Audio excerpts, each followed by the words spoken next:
Ma très chère petite fille.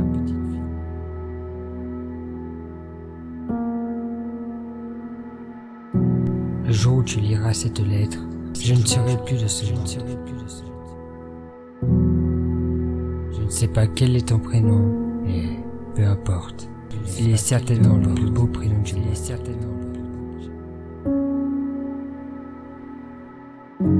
J'aimerais te dire tant de choses, mais je n'aurai le temps que de ces quelques mots. Le jour où tu liras cette lettre, c'est que ta maman te l'aura remise. Car sur l'enveloppe, je lui ai demandé de te la donner le jour de tes 10 printemps.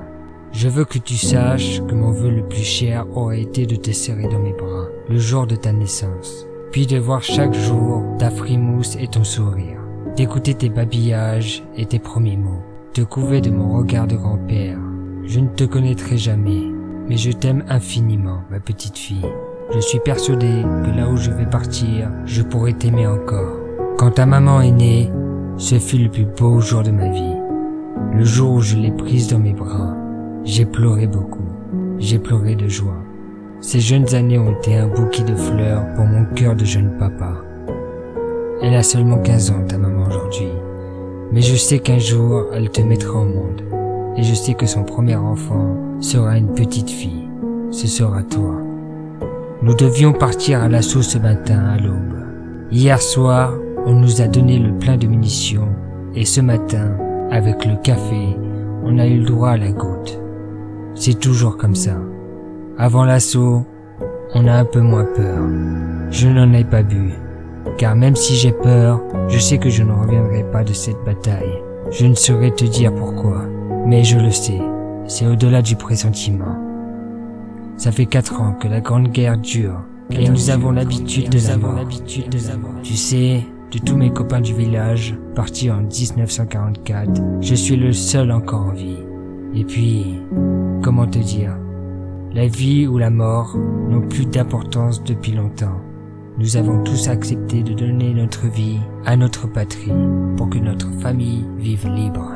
Je vais donc aller me battre dès que l'ordre sera donné de sortir de la tranchée, et ce sera la dernière fois.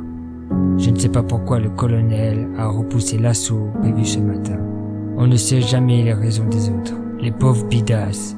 Le lieutenant nous a dit tout à l'heure qu'on attaquerait en début d'après-midi, après le barrage d'artillerie. Alors avant de monter sur le parapet, je t'écris ma petite fille et je couche sur le papier les mots que je ne te dirai jamais.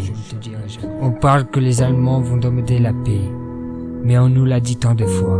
Moi je n'y crois plus, car maintenant qu'ils ont battu les Russes, toutes leurs armées sont retournées contre nous, et nous sommes si fatigués. Je veux que tu saches ce qu'ils ont fait de nous. Si toutefois tu reçois cette lettre un jour, car nos courriers sont lus et effacés par la censure militaire. Je suis un simple paysan. Je n'ai jamais appris à tuer. Je n'ai jamais voulu tuer personne. Et pourtant, depuis 1914, j'en ai lancé des grenades. Et j'en ai tiré des balles de fusil. Mais je n'ai jamais su si un seul de mes projectiles a atteint un soldat ennemi. Je préférerais que non, car ceux d'en face sont des pauvres bougres comme nous. Ça fait 4 ans que nous vivons comme des rats, avec les rats à potager dans la boue. En ce moment, ça va encore car c'est la fin de l'été, et le sol est à peu près sec. Mais quand vient l'automne, c'est abominable. Après 3 jours de pluie, il y a 50 cm d'eau dans les tranchées. On a les pieds mouillés en permanence et on ne sait pas où s'abriter pour se reposer ou dormir. Quelquefois, il existe des abris creusés sous terre, mais c'est très humide et l'odeur est insupportable, car personne ne se lave quand on est en première ligne. L'odeur. Comment t'en parler à toi qui es si petite?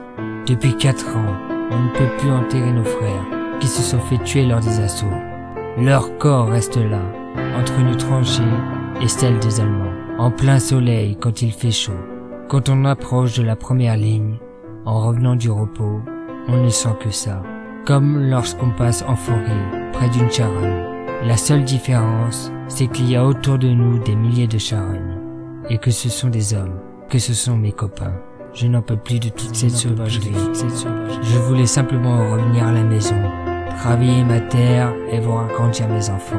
Je voulais juste être vivant parmi les miens. Pourquoi suis-je là depuis 4 ans?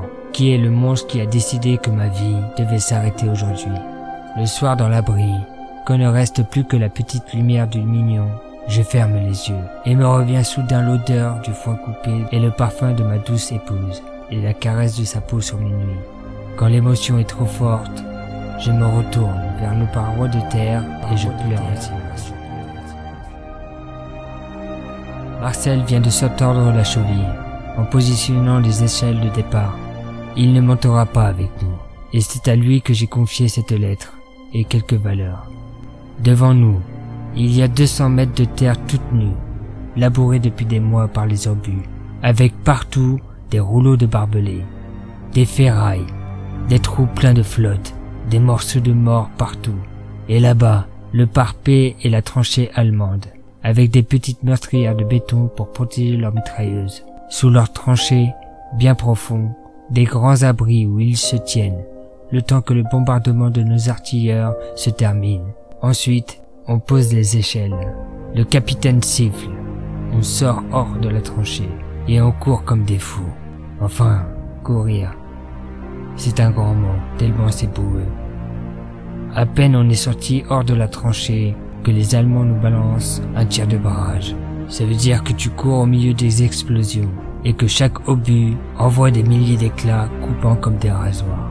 Puis ce sont les mitrailleuses qui entrent en action et qui fauchent nos rangs comme une lame géante et tous les copains qui tombent. Et puis ça s'arrête. Ceux qui ne sont pas morts se couchent dans les trous d'obus. Ils attendent la nuit pour ramper vers les tranchées de départ. Au petit matin, on se compte et on se demande pourquoi tous nos potes se sont fait tuer. J'aime la terre, j'ai toujours aimé la terre. J'aime la labourer, la griffer, la hercer, la semencer. La terre c'est vivant, ça sent bon. Si tu savais ce qu'ils ont fait ici, ils l'ont sali, ils l'ont brûlé, ils l'ont empoisonné, ils l'ont massacré. Quand cette guerre sera terminée, si elle se termine un jour, rien ne poussera plus pendant des années. Ni herbe, ni fleurs, ni blé. On n'a pas le droit de faire ça à la terre. Adieu ma petite fille, je t'aime pour toujours. Papy Jacques.